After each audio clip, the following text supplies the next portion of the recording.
The slippery ride continues for oil traders. There was an unexpected bounce on Monday, although the trend for global prices is still very low compared to 2014 highs. Brent crude fell early on Monday to $48 a barrel, the lowest level since January.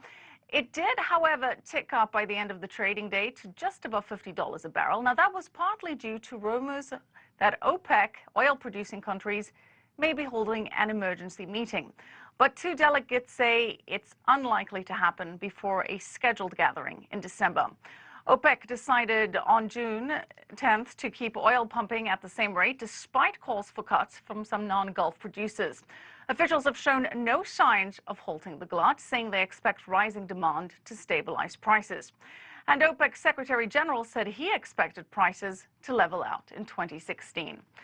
Now, the World Bank says those oil prices are expected to keep on falling. In a statement, officials said the lifting of U.S. sanctions against Iran will push crude lower by another $10 next year. The move will also help Iran boost exports and revive its economy.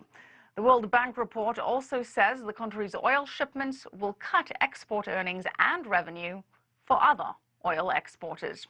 And one country hit right in the wallet by plunging oil prices is Russia. Its economy has lost billions. Russia's second quarter GDP shrank more than 4.5% from the same period last year. And that was worse than the forecasts of the Russian finance ministry. Low oil prices and Western sanctions for actions in Ukraine have contributed to Russia's worst contraction since 2009. Julia Lyubova reports from Moscow. The latest weakness in global oil prices has put renewed pressure on Moscow, with Russia's national currency, the ruble, falling against the dollar and euro. Global oil prices affect Russia's economy because one of the biggest components of the economy is export of natural resources. So prices for oil directly affect the amount of export and the GDP of Russia. Some estimates suggest every dollar of drop in oil prices costs Russia $1 billion.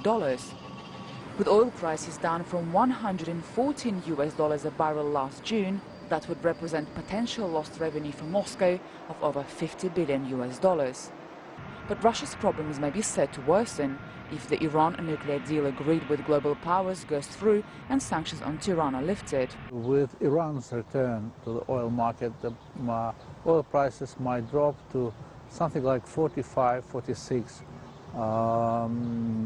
dollars per barrel till the end of August, beginning of September, and later on even more, up to $40 per barrel, because for Iran $40 is quite a good price, because Iran would like to take the oil market again by the volume, but not by the price. Russia's central bank reduced interest rates to 11% from 11.5% in June.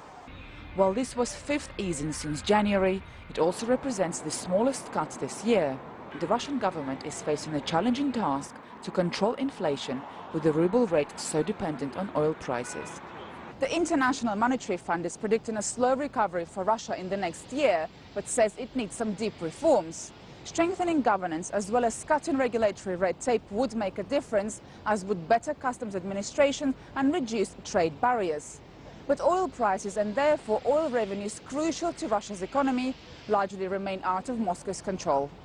Julia Lyubova, CCTV, Moscow.